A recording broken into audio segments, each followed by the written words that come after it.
In today's episode of Joe Knows Retirement, we're breaking down the 7 biggest pension mistakes that we see. We primarily serve those with pensions and those with $1 million plus or more saved. We call it the 2% club. Only 20% of people have a pension. Less than 10% of people have $1 million more saved. And so if you combine those two percentages, it's left with 2% of the population. So we're going to talk about the 7 biggest mistakes we see from this crowd. And so if you are in this crowd, you're going to find that maybe some of these resonate with you. Maybe some of these are things that you want to make sure you plan for. Maybe you haven't yet, but you want to make sure you did. Or maybe you watch this video and all 7 of these you already have in place. And I hope it can give you more confidence as you plan to retirement to be able to enjoy more of what you've saved so much to make sure that you can make the most of it. And so that's what's in store for today's episode of Joe Knows Retirement. Joe knows taxes. Joe knows the market. Joe knows Social Security. Joe knows income planning. Joe knows pickleball? No. This is Joe Knows Retirement. So my name's Joe Schmitz. I'm the CEO and founder of Peak Retirement Planning. We're based in Columbus, Ohio, but serve clients all across the country. And if this is one of the first times you've watched our channel, go ahead and subscribe to our channel. And if you want to get continual reminders of our videos on this pension content, then doing that will allow you to get those reminders every week as we do new videos to make sure you can stay educated as we go. And so in this 7 mistakes to make, the first mistake that I want to get into is making sure that they're spending enough money in retirement. And so one of the biggest mistakes we see with people from pensions is they don't realize how good of a situation they're in. They're that Midwestern millionaire that I wrote a book about, those that are hardworking, frugal, diligent savers. They're the best savers and the worst spenders. And so we really have to educate them many times when we first work with someone. Hey, you have financial freedom. You can do what you want, when you want, with who you want at this point in your retirement. And so now we need to make sure we put a plan in place and hold accountable to actually getting it done. Because again, it's not habitual for these people to spend money. They do not like to spend money. They have never spent money, but we want them to understand they can if they want, or that doesn't have to be spending money. It could be gifting or giving money to charities or loved ones or whatever it may be. And so we want to think bigger around what's possible, but we do know when someone passes away, they can't take their money with them. There's no U-Haul behind the hearse. And so you can fly first class or your kids can fly first class, but you got to decide what you'd rather have happen. And so that's the ultimate idea that we see here with the many people with pensions we work with. The second biggest mistake we see with people with pensions is paying too much in taxes in retirement. So many times we see people when they first come to us, they haven't been implementing the right tax planning strategies to save them tens of thousands of dollars or even hundreds of thousands of dollars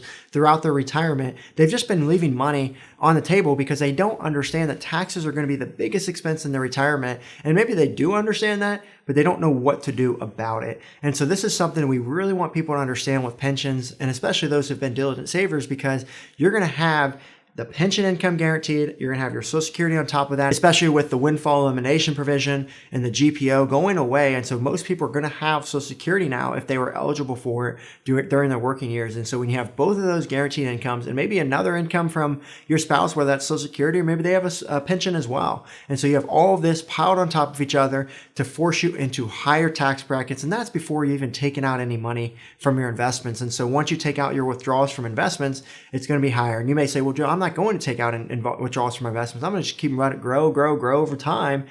Well, you're going for a good surprise there, age 73 or 75, called required minimum distributions, when the government forces you to take out money from those tax-deferred vehicles. And now you're going to be even on a higher tax bracket with all of that playing together. And so, a lot of times you've been told, hey, I'll be in a lower tax bracket in retirement. Hey, defer your taxes. You'll be in a lower tax bracket in retirement. That's true for most Americans, not for those with pensions. And so we want to make sure we're planning for that to ensure that's not going to be a big risk in our retirement. And as I always say, I don't like to tip Uncle Sam. I'll pay my fair share in taxes, but I'd rather ensure that I get to do what I want to do with the money that I've saved. I want to make sure I can steward it the right way, give to the charities I want to give to, not let the government decide where that money's going. And so that's ultimately the idea of this tax planning, is now you can either spend more with your tax savings or give or gift more with what you have. It's all your responsibility to steward this wealth well. The third big mistake that we see with those with pensions is making sure they plan for what's called the widow's penalty. And so a lot of times we'll see people who are maybe later on in their retirement and they've still got all their money in tax deferred. They took 100% survivorship on their pension. And so, they're in a place where their spouse may never have to worry about running out of money because they've done so well up to this point, but they're certainly not optimizing it is typically what we see. And so what that means is, hey, that's great that spouse has 100% pension going forward, but what is that not great is the fact that you're going to be in a higher tax bracket. With the single tax brackets, what happens with the widow's penalty is when one spouse passes, you go from married filing jointly taxes to single, then you're going to have to pay nearly double the amount of taxes at that time. And so a lot of people are not planning for that or considering that. I guess they just expect for both spouses to pass away at the same time. And if that's the case, then widow's penalty is not a concern. But if one spouse is likely going to live longer than the other, you're going to have a gap of time where it's going to be a higher tax bracket scenario. And so if one spouse predeceases the other early in retirement, it's going to be a big risk for many people that we work with, especially with that higher guaranteed income coming in moving forward.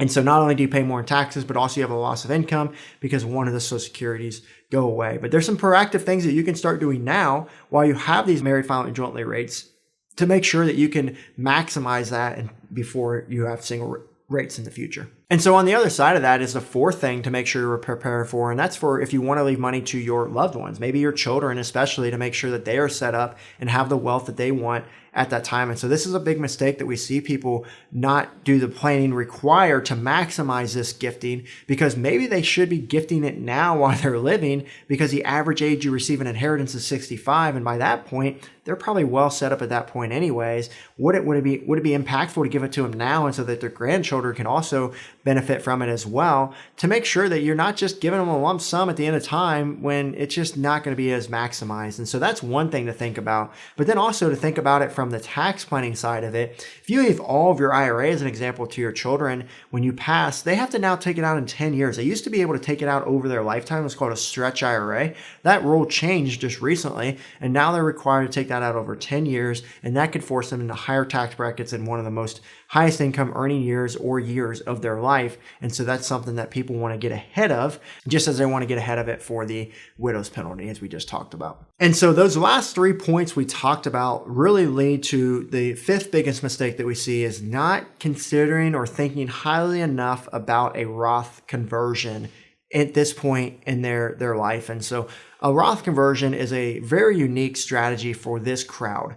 And the reason why is because you can prepay your taxes on your tax deferred account, and then all the growth moving forward is tax free. And so it's a really valuable tool that is in people's toolbox that maybe they haven't looked at yet, or they haven't thought about the benefits, or maybe they're afraid about paying the taxes right now, and that's basically forced them to not look ahead of this of what the benefits could be in doing that. And this is something too, a Roth has not been in place forever. So most people have all their money in tax deferred, very little in tax free. So it makes a lot of sense of why people aren't aware of this, or maybe they're not as educated on the benefits of this. But I also want to make it clear too that, like, if you hear people talk about Roth conversions, most people will say they're not good for most people. And I would agree with that. Because most people are going to be in a lower tax bracket in retirement. But for those with pensions that are going to be in the same tax bracket or higher, you're not going to likely have a chance to pay less taxes in retirement if you wait, and you're just letting your investments grow. And now you're going to have to take out more money and be an even higher tax bracket. So what if we can start to strategically doing Roth conversions where we start moving our tax deferred vehicles over to a Roth, paying the taxes now, so that now we can get the advantages that come with it. So again, those with pensions, $1 million plus, I will tell you that the majority of our clients are doing Roth conversions. Does that mean that they're converting everything? No, we're doing small amounts over time or moderate amounts over time, depending on their situation, depending on their goals. But the reason why this strategy makes a lot of sense for this crowd is not only because of the higher income scenarios while you and your spouse are living, but also, hey, one spouse passes, now we could take out from the Roth at that single income bracket and allow your spouse to not pay as much in taxes. Or when you leave the wealth to your loved ones, there's two things here that are really important to understand. One is that 10 years, well, now it's tax free. They're not going to be forced to take out income in those shorter years. But also with this, which is really awesome, is you don't have any required minimum distributions on a Roth moving forward. So all that growth can continue to compound, grow tax free. You're not going to be forced to take any money out of that tax qualified account, which is really going to lead to more success for those loved ones as it goes, to be able to keep it growing tax-free for as long as possible. So you can see how all of that works together. Now, the sixth big pension mistake that we see is kind of to go off of point number one, is, hey, you could retire earlier knowing you have a pension. And many of our clients do retire early. We work with a large crowd in the 50s and 60s, and a lot of our clients in their 50s or even early 60s look at retiring. And many people may consider that early because most people would suggest mid to late 60s would be the optimal time to retire. But if you have this guaranteed income coming in, you got to understand how much that's worth for your retirement. So the reason why this is a mistake is because a lot of people continue to work when they don't want to work, and they're forcing themselves thinking they have to make this income to survive. They have to keep saving to survive, when really they could have retired at 50 and never had a chance of running out of money because of that guaranteed income stream is coming in for the rest of their life. And so you almost have to think about it in this way too. Every year you keep working is another year you don't get your pension. And so if your income is $90,000 a year and your pension is expected to be $60,000, you're basically only working for $30,000 that next year, because you can't get your pension and on top of your income. And so if you were to just retire, you don't have 90, but you have 60. And so maybe you say, hey, I'd rather go get a part-time job for $30,000 a year and do something I more like and have better hours and, be able to use my gifted talents in a better way now that I have the wisdom that I've accumulated over all these working years to be able to do what I want to do. And so just remember that concept. Again, that's not the case for other people, because if other people are making $90,000 and they retire, they lose $90,000.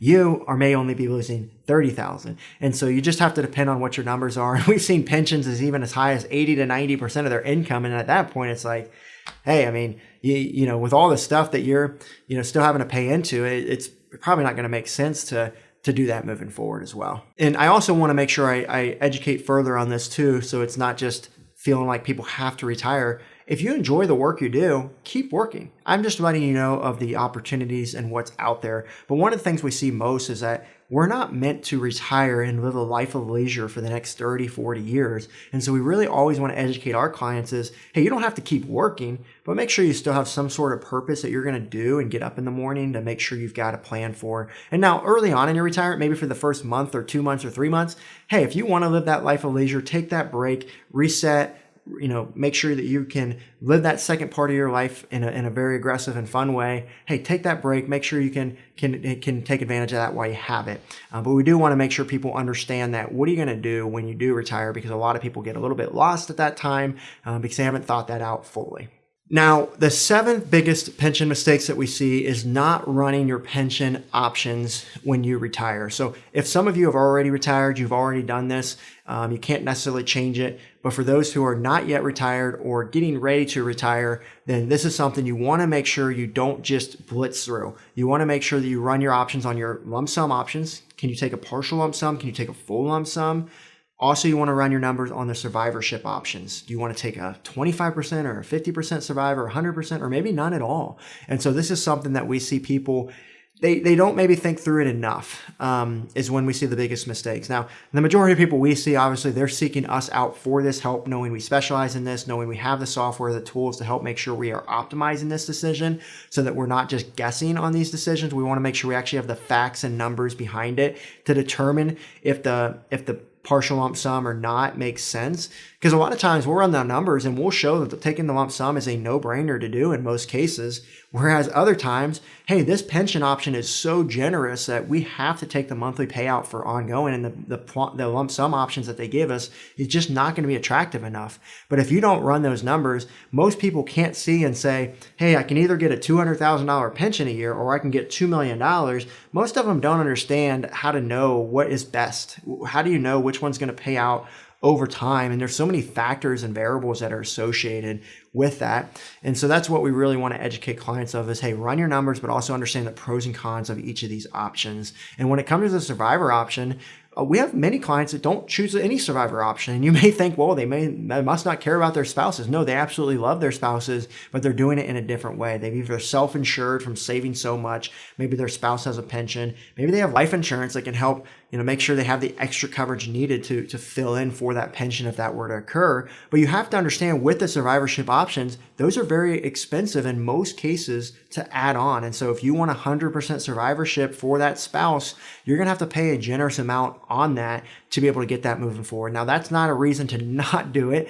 first and foremost, we need to make sure that spouse is covered. Whether we do the options or not, we have to ensure they have enough. That's first and foremost, number one. But, as I always explain it, if we don't need $5 million of term insurance and we only need $1 million, let's go with $1 million of coverage so we can save some money on it and not be overinsured. And so many people take the survivorship option 100% thinking, I am not going to let my spouse struggle. And all they end up doing is overpaying for overinsurance, and that their spouse would have been more than happy and more than fine even without that in some cases. So that's why it's important to run your numbers. And I've done some other videos on pension options of how to explore that more, making sure you're making the right decisions, that you're more than welcome to click on here to make sure you've got what you need there. And so those are the 7 biggest mistakes that we see with people with pensions. And our biggest goal here is to make sure that you're not running into those moving forward. And so if you can think of any other mistakes that you would like us to talk about further, or any mistakes that you would like to put in the comments for those viewing to make sure that they're aware of, maybe you already have retired and you have a pension and you want to make sure that people are not running into those problems.